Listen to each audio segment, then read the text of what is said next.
Salve, torcedor Coxa Branca, e aí, tudo certo? Coxanautas participou no final da tarde da quinta-feira de um encontro promovido pela diretoria do Coritiba, que contou com a participação de representantes de diversos veículos de comunicação alviverde, entre blogs, sites, páginas, enfim, além da presença de membros das torcidas Império Alviverde, Dragões e a Curva 1909.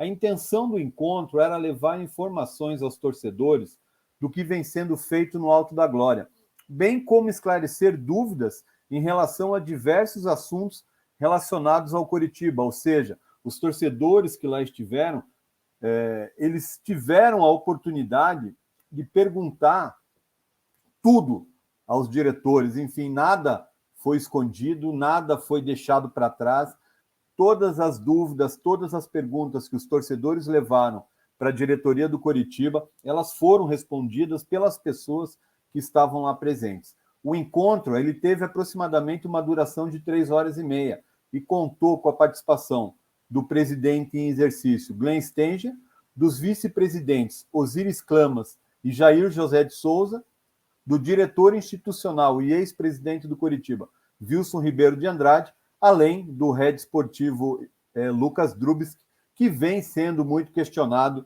aí nas redes sociais, né? Vamos falar sobre os principais assuntos debatidos nessa reunião. Eu dividi isso por tópico para que fique mais fácil o entendimento pelo torcedor coxa branca e para que esse vídeo fique assim mais tranquilo para você entender todos os assuntos que foram debatidos na reunião de hoje. O primeiro assunto que foi debatido, e tenho certeza que é um assunto que talvez seja o mais esperado pelo torcedor coxa branca, é a Sociedade Anônima do Futebol, a SAF, que é o assunto do momento, né? A gente sabe que muito dos anseios do torcedor coxa branca na montagem da equipe para o ano que vem, do futuro do Coritiba, passa pela venda da SAF do clube. Nós sabemos o quanto isso é importante e queremos que tudo se encaminhe da melhor maneira possível, apesar, né, da grande ansiedade em relação a isso. A venda da SAF do clube, segundo a diretoria, ela vem sendo conduzida com muita cautela.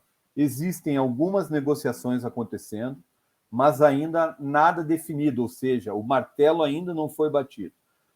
Uma informação importante é que não existe apenas um grupo investidor negociando, mas sim vários. E aí o clube, com toda a calma do mundo, com cautela, né, com inteligência, vai escolher a melhor proposta e aquela que se adequar melhor ao projeto da SAF do Coritiba.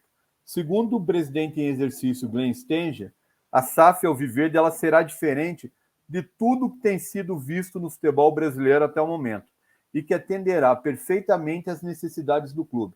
A diretoria não deu detalhes sobre o projeto, até porque existe, né, a cláusula confidencial, mas o presidente em exercício tranquilizou a todos que lá estavam, dizendo que o Coritiba ele terá um grande futuro quando a sua SAF for vendida.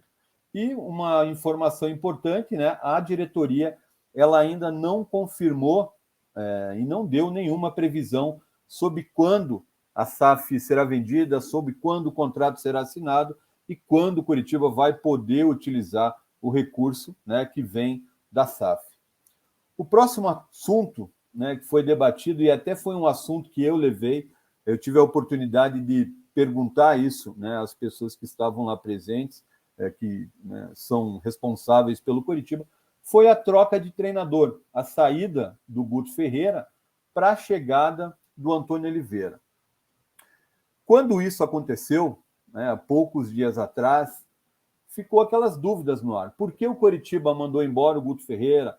Por que esperou quase um mês após o final do Campeonato Brasileiro para mandar o Guto Ferreira embora e trazer o Antônio Oliveira? O que estava acontecendo dentro do Alto da Glória para que isso acontecesse? Até porque o Guto Ferreira tinha permanecido, né, o clube na primeira divisão, não era o treinador dos sonhos de muitos torcedores, mas a própria diretoria tinha confirmado a permanência dele para 2023. O que aconteceu? E por que levantou assim tanta polêmica ou deu margem para boatos? Após a saída do Guto, o Coritiba não deu detalhes maiores, né? A nota de divulgação da demissão do Guto, ela não deu maiores detalhes sobre isso.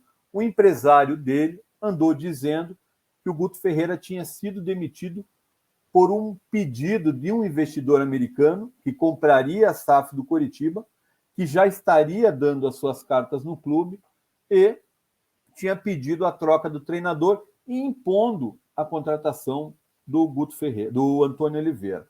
Eu fiz essa pergunta à diretoria e eles informaram que não é nada disso, que a saída do Guto Ferreira não teve nenhuma ligação com um pedido feito por algum investidor, até porque a SAF do Coritiba ainda não foi vendida, mas sim por uma análise diretiva, ou seja, as pessoas da diretoria, do departamento de futebol, elas se reuniram e chegaram à conclusão de que o trabalho do treinador no clube estava encerrado, ou seja, não viam o Guto Ferreira como um nome no Coritiba para 2023.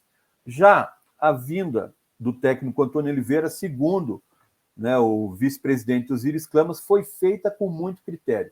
Na visão deles, o técnico português atendeu aos critérios estabelecidos pelo clube para a temporada de 2023 e que ele só resolveu aceitar o projeto do Coritiba depois que os diretores disseram que o clube brigaria para fazer uma grande temporada. Ou seja, a forma com que o Coritiba se colocou para o Antônio Oliveira o seduziu, o projeto que o Coritiba apresentou a ele o seduziu para que ele viesse para o Coritiba. Eu ainda pude perguntar se a troca de treinador tinha atrapalhado o planejamento das contratações, né? Porque, de repente, o Guto Ferreira estava indicando alguns jogadores, aí o Guto Ferreira sai, vem o Antônio Oliveira, indica outros, o Coritiba perderia tempo nessa negociação. A diretoria disse que não, e foi tácita em relação a isso. Pois os treinadores do Coritiba, eles não indicam as contratações. O departamento de scout que faz o estudo e vai levando para as esferas superiores. Obviamente que o treinador é consultado, o treinador dá sua opinião, mas acabou aquela era no Coritiba dos treinadores indicarem jogadores. O que eles fazem, segundo a diretoria, é informar as posições que eles precisam de jogadores. Segundo a diretoria, eles fazem isso, mas indicar jogadores não fazem mais. O próximo assunto, e é um assunto bem interessante também, são os projetos do Coritiba para 2023 no futebol. Segundo Glenn Stenger, o Coritiba ele tem uma intenção mínima de brigar pelo título do Campeonato Paranaense, apesar de que o time vai entrar com uma equipe alternativa, né, no início do campeonato, chegar no mínimo às quartas de final da Copa do Brasil e ficar em 12º lugar no Brasileirão, o que garantiria para o clube uma vaga no torneio sul-americano em 2024. O Coritiba terá só esses 3 campeonatos em 2023, ou seja, não disputará outros campeonatos. Como informado no Campeonato Paranaense, o Coritiba vai começar a competição com uma equipe mista. Apesar do desejo de Antônio Oliveira ser utilizar os titulares já no início, é uma intenção da diretoria testar alguns jogadores, principalmente os meninos vindo da equipe sub-20, como os zagueiros Jean Pedroso e Márcio, os volantes Mike e Bernardo, o meia Biel e também o atacante Caio César. Ou seja, o Coritiba inicia o Campeonato Paranaense com a sua equipe mista, mas a tendência nas fases seguintes é que o Coritiba comece a mesclar os destaques dessa equipe mista com alguns jogadores titulares. Montagem do elenco, esse também é um assunto bem interessante, que gerou alguma polêmica nas redes sociais, que o Coritiba estaria muito passivo no campeonato, mas enfim. Segundo a diretoria, a montagem do elenco alviverde ela tem sido feita com muito critério, visando ter uma equipe muito mais competitiva em 2023. A ideia da diretoria é ter um time mais forte do que esse time de 2022. Segundo o presidente em exercício Glenn Stenger, o técnico Antônio Oliveira, ele quer um time de muita força física. E o Coritiba tem buscado jogadores com essa característica. Talvez por isso o time tenha acertado com o volante Júnior Urso, né, na noite de ontem. Até agora, o Coritiba já contratou o lateral esquerdo Vitor Luiz, que ainda não foi anunciado, o volante Júnior Urso, que foi anunciado ontem, o William Potker, que também já foi anunciado, e o Rodrigo Pinho, que está vindo do Benfica e ainda não foi anunciado. E que todos da diretoria consideram esse jogador com uma excelente oportunidade de mercado, principalmente pela técnica e experiência dele, ter jogado no futebol europeu, ter jogado Champions League. Na visão deles, esse jogador tem muito a agregar ao Coritiba e será uma grata surpresa para o torcedor coxa branca. Segundo a diretoria, o clube ainda trará mais jogadores, principalmente para o miolo da zaga, que eles veem como uma carência, mas está agindo com cautela, uma vez que a janela de transferência ela vai até abril, ou seja, o clube ainda tem um tempo longo para contratar. E segundo eles, o valor para contratar jogador nesse momento está muito alto. E eles acreditam que até o final da janela o valor vai diminuir, pois jogadores que não conseguiram acertar com algum time diminuirão suas pedidas, assim como os clubes que detêm os seus passes. Por outro lado, e a diretoria falou que tem consciência disso, pode acontecer também de sobrar só a raspa do tacho para o Coritiba se ela demorar muito para ir atrás ou para fechar com determinado jogador. Então, eles têm consciência de que é preciso reforçar, mas também estão tentando usar o orçamento financeiro da equipe da melhor maneira possível. Como eu disse, jogadores para o miolo de zaga são as prioridades do Coritiba nesse momento, principalmente um zagueiro para atuar pelo lado esquerdo, na posição que era ocupada pelo Luciano Castan. Próximo assunto, mercado da bola. O Coritiba tem encontrado muita dificuldade no mercado, principalmente pelo fato de ter que competir com clubes que já têm a SAF vendida, como é o caso de Bahia, né, que tem o Grupo City por trás, talvez o maior projeto esportivo de futebol do mundo, o Botafogo, né, com São John Textor, o Vasco com a 777, clubes que vieram da segunda divisão. Um exemplo citado pela diretoria desta dificuldade que o Coritiba tem enfrentado foram os zagueiros Davi Duarte, do Fluminense, e o Canu, do Bahia. O Coritiba estava com negociação bem encaminhada com os dois, mas a proposta do Grupo City, que administra o Bahia, acabou seduzindo eles, que acabaram sendo contratados pelo Grupo Baiano. Ou seja, os jogadores recebem uma proposta de um clube que tem um Grupo City por trás, às vezes o valor até menor do que o Coritiba ofereceu, mas a possibilidade de atuar por um clube que, de repente, pode abrir a porta para o futebol europeu, seduziu os jogadores e mostra a dificuldade que o Coritiba tem tido no mercado da bola. Outro exemplo citado foi o zagueiro Raul Gustavo, do Corinthians, um jovem revelado nas categorias de base, que ganhou muitas oportunidades em 2022. O Coritiba tinha interesse nesse jogador, ofereceu um alto valor pelo seu empréstimo, mas o Corinthians pediu 4 vezes a mais o valor que o Coritiba ofereceu. E aí, a ótima relação que o corintiano André Sanches tem com o Ronaldo Fenômeno, que é o investidor do Cruzeiro, fez com que o jogador esteja acertando a sua ida lá para o Cruzeiro, e o Coritiba perde uma ótima oportunidade de trazer um jogador que tinha tudo, né, para ser titular do Coritiba. Um dado importante que a diretoria informou também é que a aquisição dos direitos do atacante Rodrigo Pinho é devido à excelente oportunidade que foi apresentada para o Coritiba, uma vez que o valor para empréstimo seria praticamente o mesmo valor da compra, ou seja, Coritiba acredita no jogador, o departamento de scout avaliou o jogador, então Coritiba acredita que comprar o jogador seja um negócio muito rentável. E outra informação da diretoria é que ele está vindo em ótimas condições físicas. Para quem não lembra, Rodrigo Pinho ficou um ano parado devido a uma séria lesão no joelho, mas ele se encontra em ótimas condições físicas. Foi perguntado também à diretoria sobre a situação do lateral direito Nathan Mendes, que tem contrato até março, e sobre a possibilidade do Coritiba adquirir 50% do passe dele, pelo valor de 5 milhões. Alguns torcedores consideraram um valor alto, mas a diretoria falou que é um valor extremamente baixo considerando o mercado atual e que confiam muito na qualidade desse jogador, o que pode possibilitar um retorno futuro financeiro ao clube. Outro jogador que foi mencionado foi o atacante Marlon, do Paysandu. Ele estava certo com o Coritiba, as minutas contratuais já tinham sido trocadas entre o jurídico do clube e o empresário do jogador, mas na última hora chegou a ele uma proposta do Gil Vicente, clube português, e ele preferiu ir jogar no futebol europeu. E um detalhe interessante, o valor que ele vai receber no clube português é menor do que o valor que o Coritiba pagaria para ele. Porém, o fato dele ir para a Europa acabou seduzindo e o jogador preferiu ir para o futebol europeu. Um assunto interessante que foi discutido na reunião foram os boatos sobre a vinda de jogadores. Boatos esses que pipocam nas redes sociais, né? Às vezes por páginas do Coritiba, influencers, ou mesmo jornalistas de fora do Paraná, enfim. A diretoria pediu muita cautela aos veículos na divulgação de notícias e boatos envolvendo o interesse do Coritiba em alguns jogadores.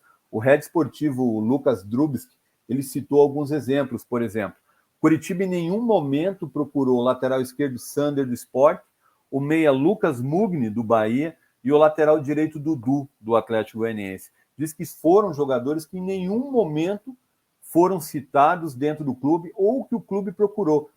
Então, e isso foi divulgado, né, nas redes sociais. Então, eles afirmam que tem que ter um certo cuidado.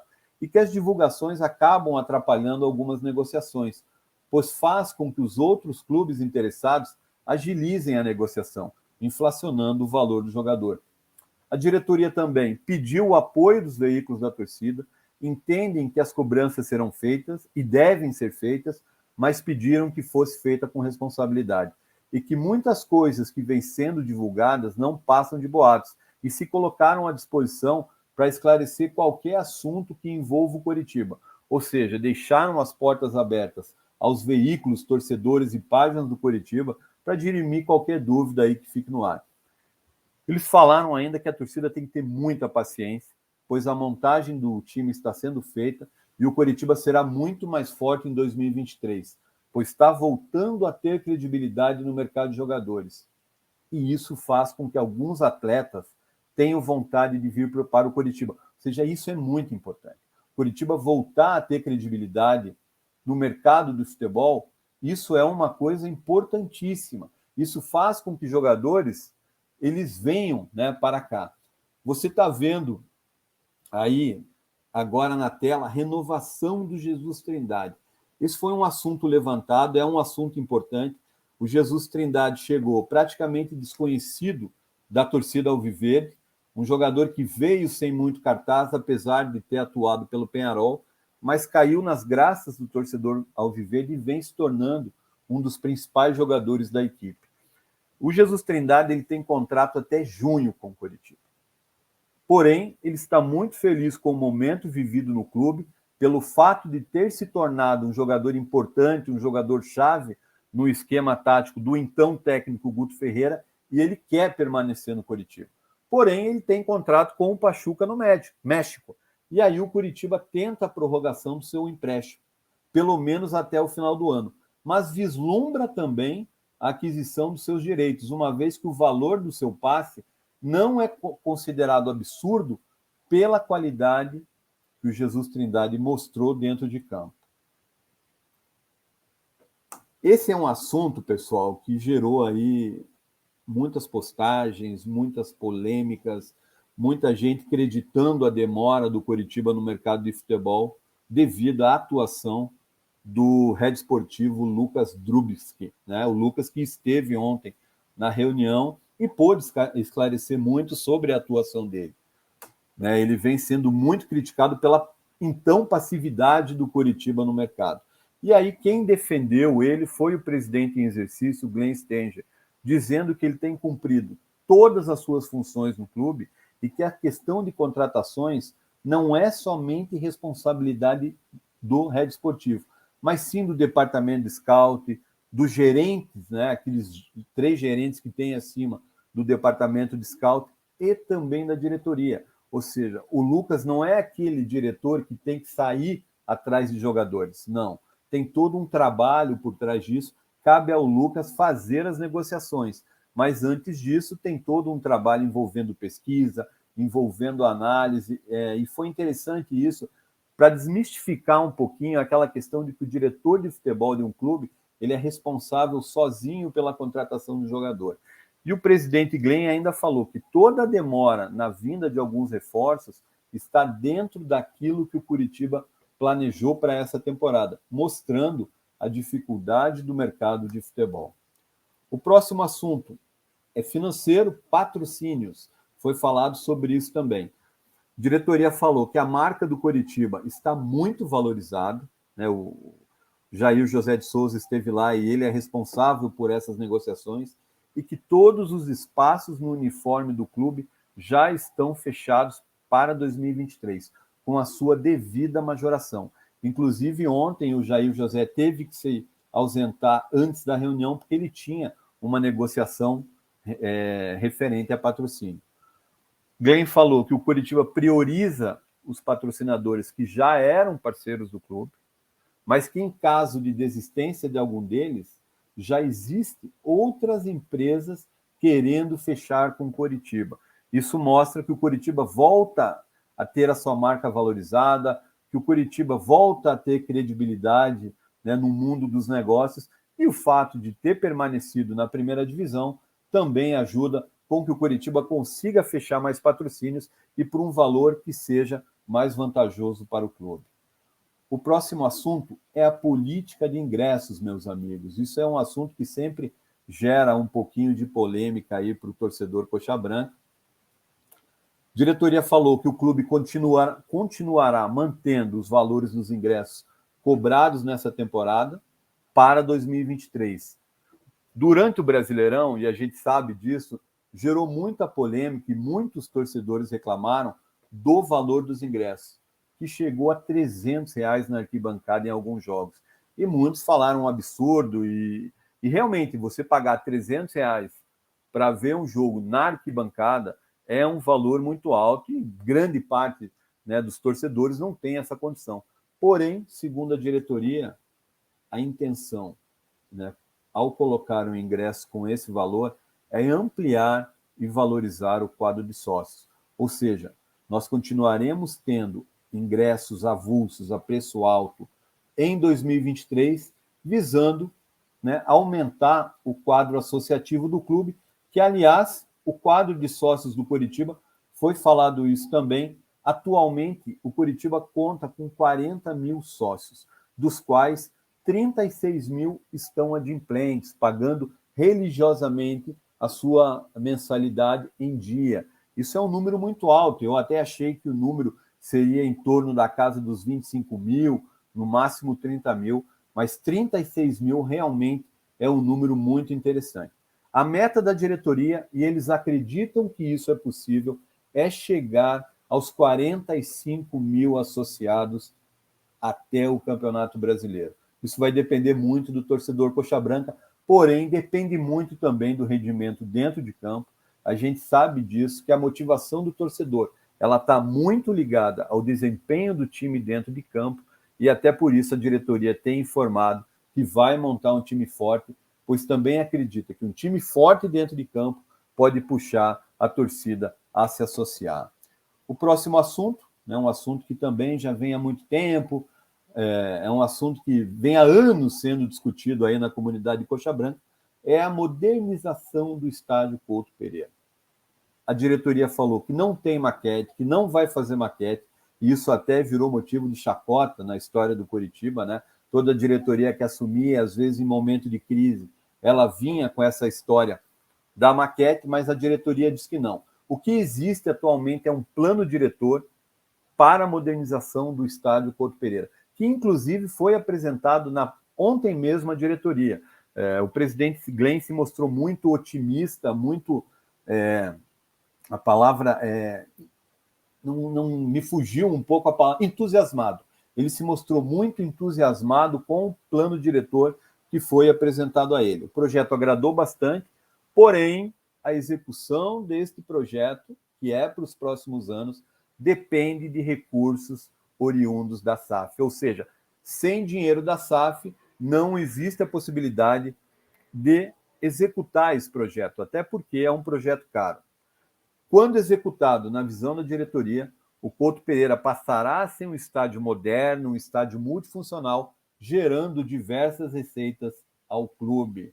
Ou seja, Se tudo der certo, a gente vai ver um Couto Pereira diferente nos próximos anos. Ninguém está falando aqui que o Couto Pereira vai ser demolido e vai ser levantado no estádio novo. Não é isso. É um Couto Pereira modernizado e a gente torce muito para que isso aconteça. O próximo assunto também é um assunto que já vem de anos sendo discutido na comunidade de Coxa Branca, que é a construção do centro de treinamento de Campina Grande do Sul. O centro de treinamento atualmente ele funciona em Colombo, né, o chamado CT da Graciosa. Ele tem suas limitações, apesar de que não é um CT ruim, mas ali não tem a possibilidade de você construir um hotel, de você construir alojamento, né, para os jogadores. Então, a ideia da diretoria realmente é futuramente construir o centro de treinamento lá em Campina Grande do Sul, em um terreno que o Coritiba tem, mas para isso ainda não existe um projeto definitivo. Ou seja, diferente do plano diretor do Couto Pereira, para o centro de treinamento ainda não existe um projeto definitivo. A futura construção desse centro de treinamento também depende de recursos oriundos da SAF. Ou seja, sem a SAF, não há a menor possibilidade da construção desse centro de treinamento, até porque é um valor muito alto e o Coritiba não teria condições de arcar sozinho com esse valor. Esses foram os principais assuntos debatidos na reunião, os principais assuntos debatidos nesse encontro da diretoria com alguns torcedores. Eu saí otimista da reunião, todo mundo que nos assiste, que me conhece, sabe que eu sou um cara otimista por natureza, que eu sempre procuro ver o copo meio cheio, mas dessa vez isso não tem apenas ligação com a minha personalidade, mas por eu ver que as coisas no Coritiba, elas vêm sendo muito bem conduzidas. E não é aquela coisa de, na conversa tudo é fácil, eu quero ver na prática. Mas, na minha opinião, é isso que vem sendo, que vem acontecendo. Os diretores presentes reconheceram alguns equívocos, né, como a contratação de alguns atletas, enfim, mas ressaltaram a vontade de acertar. E isso é muito importante. Percebi que o Coritiba ele caminha, tudo bem que a passos lentos, e a gente sabe que o Coritiba precisa ser reconstruído, mas ele caminha para voltar a ser um grande clube no cenário do futebol brasileiro. Eu tive ainda a oportunidade de me manifestar por cerca de 15 minutos, falar a todos os presentes sobre a maneira que o Coxanautas trabalha, sobre os anos que o Coxanautas tem aí na estrada, já são 26 anos, e o fato da gente sempre estar ao lado do clube, independente das pessoas que lá estejam. Todo mundo sabe, e eu já cansei de falar isso, que o Coxanautas não tem nenhuma intenção política. Ou seja, nenhum membro atual do Coxanautas, nenhum membro da equipe tem intenção política no clube. A nossa única intenção é a vontade de ver um Coritiba vitorioso, é a vontade de novamente brigar por algo maior do que apenas o Campeonato Paranaense. E eu, como editor do site, e a equipe pensa praticamente igual, nós temos que estar ao lado do clube. Obviamente que nós não vamos fechar os olhos para coisas que a gente acha que estejam erradas. Podem ter certeza que sempre estaremos atentos. Mas as críticas do Coxanautas, elas serão feitas com responsabilidade. Elas serão feitas buscando o melhor do clube. E quando tivermos a oportunidade, as faremos diretamente às pessoas que podem resolver a situação. Não estamos aqui em busca de likes, em busca de visibilidade, né, jogar polêmicas na rede apenas para que o Coxanautas apareça. Não. O nosso ideal é o Coritiba Futebol Clube e é por ele que nós fazemos esse trabalho. O Coritiba é a razão, assim como o seu torcedor, do Coxanautas existir. Então, nada mais justo de que a gente trabalhe ao lado do clube, independente das pessoas que lá estejam. A nossa bandeira não é uma bandeira política de chapa A ou B. A nossa bandeira é verde e branca. A nossa bandeira é o Coritiba Futebol Clube.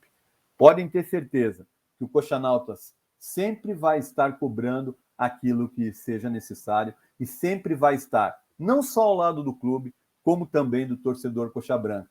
Mas lembrando, sempre com responsabilidade. É isso que eu tinha para falar para vocês, né?